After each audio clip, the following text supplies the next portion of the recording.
আল্লাহর রসুল বলছিলেন যে এক সময় আসবে সারা দুনিয়ার সমস্ত বেদিনী শক্তি মুসলমানকে দুনিয়ার থেকে নিঃশেষ করার জন্য, সুস্বাদু খানার জন্য যেরকম মানুষ দস্তরখানে ভাঙ্গা পড়ে, এরকম সারা দুনিয়ার মানুষ ভাঙ্গা পড়বে। তো সাহাবা জিজ্ঞাসা করছে, ইয়া রাসূলুল্লাহ, ওই দিন কি আমাদের সংখ্যা কম হবে? তো বলছে, না, তোমরা সংখ্যা অনেক হবে। আজকে 200 কোটি মুসলমান, কিন্তু আজকে যতটুকু মুসলমান নির্যাতিত, আজকে মুসলমান যতটুকু অবহেলিত, আজকে মুসলমান যতটুকু লাঞ্ছিত, 50-60 বছর আগে 200 কোটি ছিল না। মনে হয় বর্তমানের তুলনায় মুসলমান 100 গুণ কম লাঞ্ছিত ছিল, বঞ্চিত ছিল, কম ছিল, কিন্তু আজকে যতটুকু এতটুকু ছিল না। আমি কি বুঝাইতে পারতেছি যে আল্লাহ আমাদেরকে মুসলমানের ঘরে সৎ ইচ্ছায় অস্তিত্ব দিলেন। আজকে ওই মুসলমান পর্যন্ত ভাবে যে আমি মুসলমানের ঘরে জন্ম নিলাম কেন? কি ভাবে না? অস্বীকার করতে পারবেন? ও নিজে পর্যন্ত বলে, আমি কেন মুসলমানের ঘরে জন্ম নিলাম, আমাকে কেন মুসলমানের ঘরে জন্ম দিল? যে আল্লাহ সদিচ্ছায় মুসলমানের ঘরে অস্তিত্ব দিয়েছেন। সত্য এটাই, আপনি আজকে ভাবতে পারেন যে ইসলামের মূল্যবোধ আপনার কাছেও নাই, যাকে আল্লাহ মুসলমানের ঘরে সৎ ইচ্ছায় অস্তিত্ব দিলেন। মাইয়ুরিদিল্লাহু আইয়াহদিয়াহু ইয়াশরাহ সাদরাহু লিল ইসলাম। যে আল্লাহ ইসলামের জন্য আপনাকে নির্বাচিত করলো, ইলেকশনে না সিলেকশনে, আল্লাহর কুদরতি হাত দিয়ে নির্বাচিত করলো। ওই মুসলমানের যুবক ভাবে, যুবক যুবতী ভাবে, নারী ভাবে, পুরুষ ভাবে যে আমাকে আল্লাহ মুসলমানের ঘরে অস্তিত্ব দিল কেন? যদি এটা না ভাবত, তাইলে সৃষ্টির সেরা ধর্ম ইন্নাদ-দীন ইনদাল্লাহিল ইসলাম, ইসলাম একমাত্র মনোনীত ধর্ম, তাইলে ও বিজাতির এশকে পড়ল তো পড়ল কেন? বিজাতির মতো পোশাক কেন, চাইল কেন, চলন কেন, গোসল কেন, কাপড় কেন, চুপড় কেন, বিয়া কেন, শাদী কেন? প্রত্যেকটা জিনিস বিজাতির স্টাইলে আমরা অভ্যস্ত।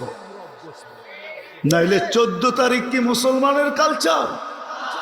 মুসলমানের কালচার তো হইল 365 দিন তুমি যাকে ভালোবাসো তাকে 365 দিন তুমি ফুল দিবে।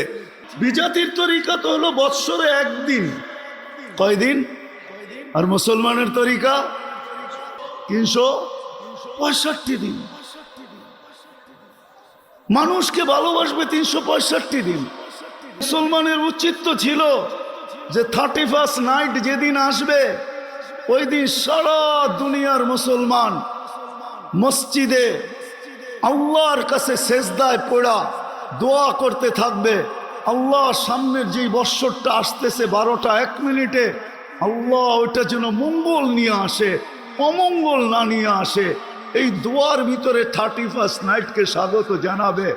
মুসলমানের রীতি তো এটা ছিল না। প্রত্যেকটা বাড়ির ছাদকে 31st নাইটকে বিজাতির মতো স্বাগত জানানোর জন্য স্টেজ বানায় ফেলবে। এটা কি ছিল? বিজাতিও তো এতটুকু করে না। ওই আবাবিল এখন আকাশে ঘোরে কেন? ওকে কি এই জন্য অস্তিত্ব যে আকাশে ঘুরা বেড়াবে? আমার বিবেক তো বলে আবাবিল এই জন্য অস্তিত্ব না। আবাবিলের অস্তিত্ব এই জন্য ছিল, যখন ইসলামের বিরুদ্ধে হাতি আসবে, আল্লাহ রসুলের বিরুদ্ধে হাতি আসবে, তো আবাবিল নিজের ইচ্ছায় পাঞ্জায় ওই পাথর উঠাবে আর ওই হাতিওয়ালাদের উপরে মারবে, আর ওদেরকে পাউডার বানায় দুনিয়াকে দেখায় দিবে। আবাবিল তো মনে হয় এই জন্য ছিল।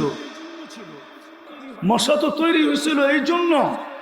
নমরুদ যখনই দুনিয়াতে অস্তিত্ব নিবে আর খোদাই দাবি করে বাহির হবে যে আমি অল ইন অল, তখনই মশা তার কাজ দেখাবে।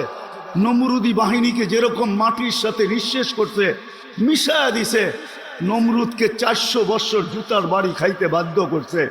দুনিয়ার ইতিহাসে একটাই মশা পাওয়া যায় যার বয়স ছিল 400 বছর, যেটা নমরুদের নাকে ঢুকছিল, তাও ল্যাংরা।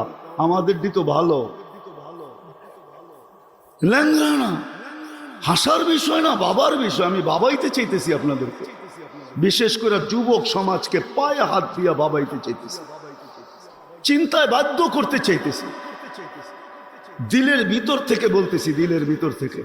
চিৎকারের ফেরেশতা তো এই জন্য তৈরি করছিলেন, যখনই মানুষ প্রযুক্তিতে মাতাল হয়ে যাবে, মাতাল, আজকে যেরকম আমরা প্রযুক্তিতে মাতাল, তখনই চিৎকারের ফেরেশতা চিৎকার দিয়ে সবার আকলকে ঠিকানায় আনবে। এই জন্য চিৎকারের ফেরেশতা ছিল। বাতাসের ফেরেশতা তো আল্লাহ এই জন্যই তৈরি করছিলেন যে যখনই দুনিয়াতে আল্লাহ আল্লাহ রসুলের বিরুদ্ধে কেউ মান আসাদ্দু মিন্না কৌয়া সুপার পাওয়ার বইলা দাঁড়াবে, ওকে খেজুর গাছের মতো ধরাশায়ী করার জন্যই বাতাসের ফেরেশতা তৈরি। 120 ফিট লম্বা ছিল কমে হাত, মাথার ডাচা খুলি আমার এই 2 চোখে দেখা আছে, 2 চোখে এখনো রাখা আছে, এত বড় মাথার খুলি। বাতাসের ফেরেশতা তো এই জন্য বানাইছিলেন। পানি তো এই জন্য বানায় না যে প্রতি বছর আসবে আর বাংলাদেশকে ডুবায় থুয়ে চলে যাবে। পানি তো বানাইছিলেন আল্লাহ, যারা এগ্রিকালচারের নিশায় মাতাল হয়ে যাবে, আল্লাহ আল্লাহ রসুল থেকে দূরে সরা যাবে, পানি ওদেরকে জমিনের সাথে মিশায়া দিবে। এই জন্যই তো পানি বানাইছিলেন। মুসলমান এত লাঞ্ছিত, মুসলমান এত দীক্ষিত, কোন সাজে আমরা সাজি নাই? বিজাতির কোন শ্বাসটা বাকি আছে যেই সাজে আজকে মুসলমান সাজে নাই? কয়েকজন হুজুরের কথা, হুজুর কয়জন পার্সেন্টেজে বাংলাদেশে? কয়জন? হুজুরের কথা বাদ দেন, তাবলিগালা দিনদার কয়জন? 1% না বাংলাদেশে। হুজুর কয়জন দুনিয়াতে? বাকি 99%ই তো আমরা ওদের সাজে সেজে গেলাম। ওদের মতো বিয়া, ওদের মতো শাদি, ওদের মতো খাওয়া, ওদের মতো 3 কোয়ার্টার, ওদের মতো হাফ কোয়ার্টার, ওদের মতো টি শার্ট, ওদের মতো জিন্সের প্যান্ট, ওদের মতো টাই, ওদের মতো চেহারা। সকাল হইতে দেরি, শেভ করতে দেরি করি না। সব রঙিন তো ওদের রঙে রঙলাম, কিন্তু তারপরও তো ওরা আমাদেরকে বুকে নেয় না, পিঠেই রাখে। আর কবে নিবে আপনাকে বুকে?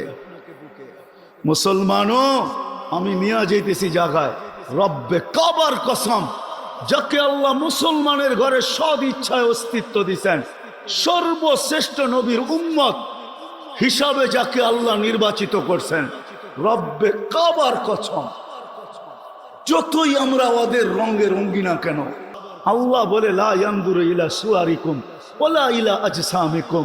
সারা দুনিয়ার বিজাতীয় বলে লা ইয়ানজুরু ইলা সুয়ারিকুম, আমরা তোমাদের রূপরেখার দিকে দেখি না, আমরা তোমাদের সফটওয়্যারে যা দেখি, কে কে ধর্মের জায়গায় ইসলাম লেখা আসছো আমরা এটা দেখি। আমরা তোমাদের এই রূপরেখা দেখি না যে তুমি আমার মতো শেভ করলে কিনা। আজকে মুসলমান কেন নির্যাতিত? এই মজমায় কয়জন আছে যেদিন থেকে গাজায় হামলা শুরু হয়েছে যে আমি ডেলি 2 রাকাত নফল নামাজ সালাতুল হাজাত গাজা আলাদের জন্য পড়ছি, আর সেজদায় যায় আল্লাহর সামনে চোখের পানি জড়ায় বলছি, মালিক তুই জানিস আমি কোথায় আছি, তুই জানিস আমার ক্ষমতা কতটুকু আছে, আমি ওদের সঙ্গ কতটুকু দিতে পারবো। মালিক আমি তো যাইতেও পারবো না, সঙ্গ দিতে পারবো না, আমার হাত পাও বাঁধা, শুধু মুখটা খোলা, আমি প্রতিবাদ করতে পারি, কিন্তু মালিক আমি প্রতিবাদের সাথে সাথে 2 রাকাত সালাতুল হাজত পড়া তোর দুয়ারে আর্তনাদ করতেছি, মালিক তুই একটু মেহেরবানি করে নাই মাস। কয়জন হাত উঠাইতে পারবেন? প্রতিবাদী স্লোগান দিতে তো অনেক অভ্যস্ত, ঠিক না? বলেন কয়জন হাত উঠাইতে পারবেন? হুজুররা সহ বলেন। উচিত ছিল আমাদের ওই দিন থেকে, রাত্রটা যখন হয় তখন গাজা আলাদের ঘুম হারাম হয়ে যায়, হারাম। একই তো শরীর ছিল, আল্লাহ রসুল তো বলছে এক শরীরের মতো মুসলমান। শরীরের যেই কোনো অঙ্গে ব্যথা হইলে সারাটা শরীর কাতরাইতে থাকে। গাজায় মানুষ রাত্রে ঘুমায় না, আপনি বাংলাদেশে ঘুমান তো ঘুমান কি কইরা? আজ 15 রাত্রেই যদি বাংলাদেশের 12 কোটি মুসলমান আল্লাহর কাছে সেজদায় পড়া কাঁদতে থাকতো, কারো সেজদা আরো সে যায় হিট করতো, আরো সেই বলতো আমার এখানে হিট করে কে? তো আল্লাহ বলতো গাজার জন্য করতেছে। হতে পারতো আরশও বলতো মালিক, তাইলে তাকান না। একজনও তো হাত উঠাইতে পারলেন না।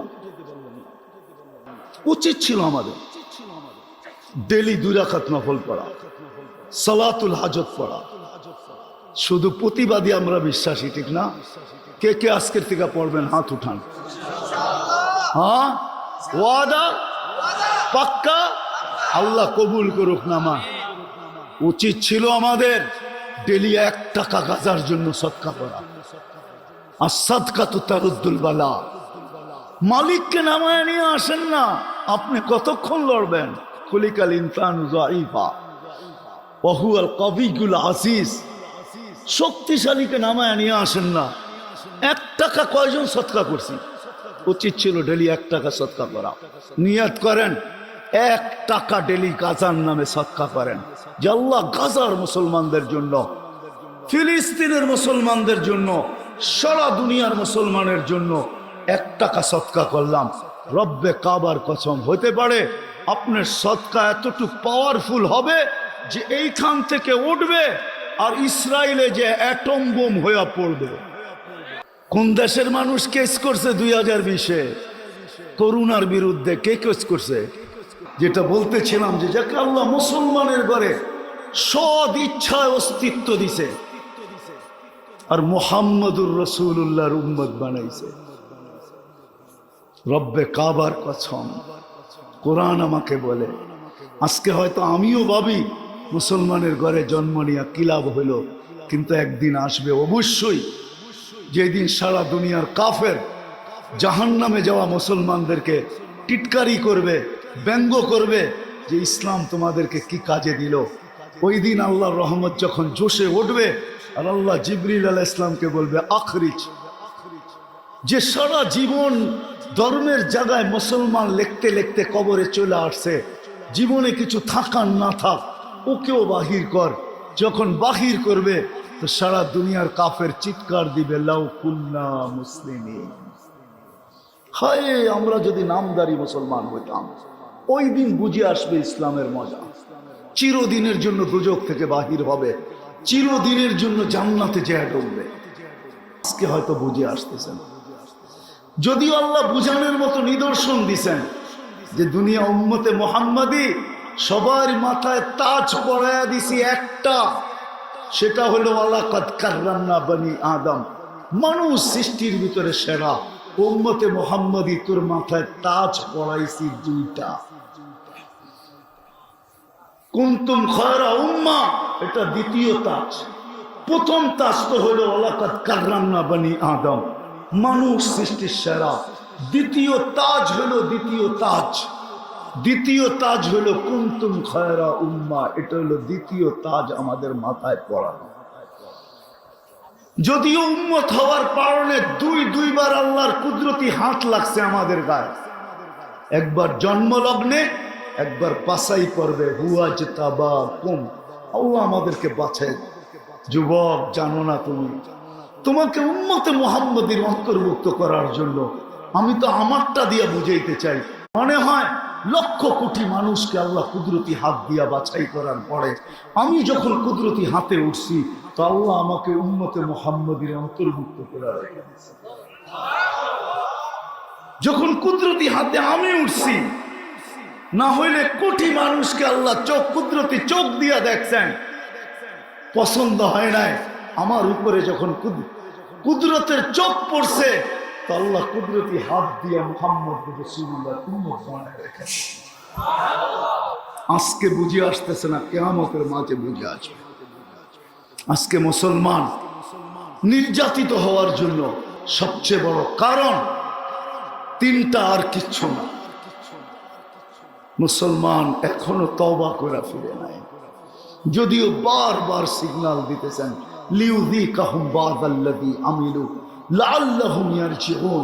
যদিও কোরআন চিৎকার দিতেছে মুসলমান তওবা কর, ফিরায় ফিরায়, কিন্তু মুসলমান এখনো ফিরতে চাইতেছে না। আমি আজকের এই মজমাকে বলবো, পায়ে হাত রেখা চলেন এই মজমা আজকে আমরা মনের থেকে আল্লাহর কাছে তওবা করি যে আল্লাহ, আর আমাদের দিলে বিজাতির ভালোবাসাকে আমরা স্থান দিব না। বিজাতির ইশক, মোহাব্বত, ভালোবাসা আমরা আমাদের দিলের ভিতরে স্থান দিব না, বাহির করে দিলাম। আল্লাহ, তওবা করতেছি। এতদিন আমরা আসক্ত ছিলাম, এতদিন আমরা আসক্ত ছিলাম, ওটার থেকে তওবা করলাম। রাজি তওবা করতে? তাকায় আছে, শুধু তাকায় নাই, ডাকতেছে, হাল মিন মুস্তাগফির ফাগফির আল্লাহ। কে আসিস? হায় হায়, জানি না বুঝবেন কি বুঝবেন না।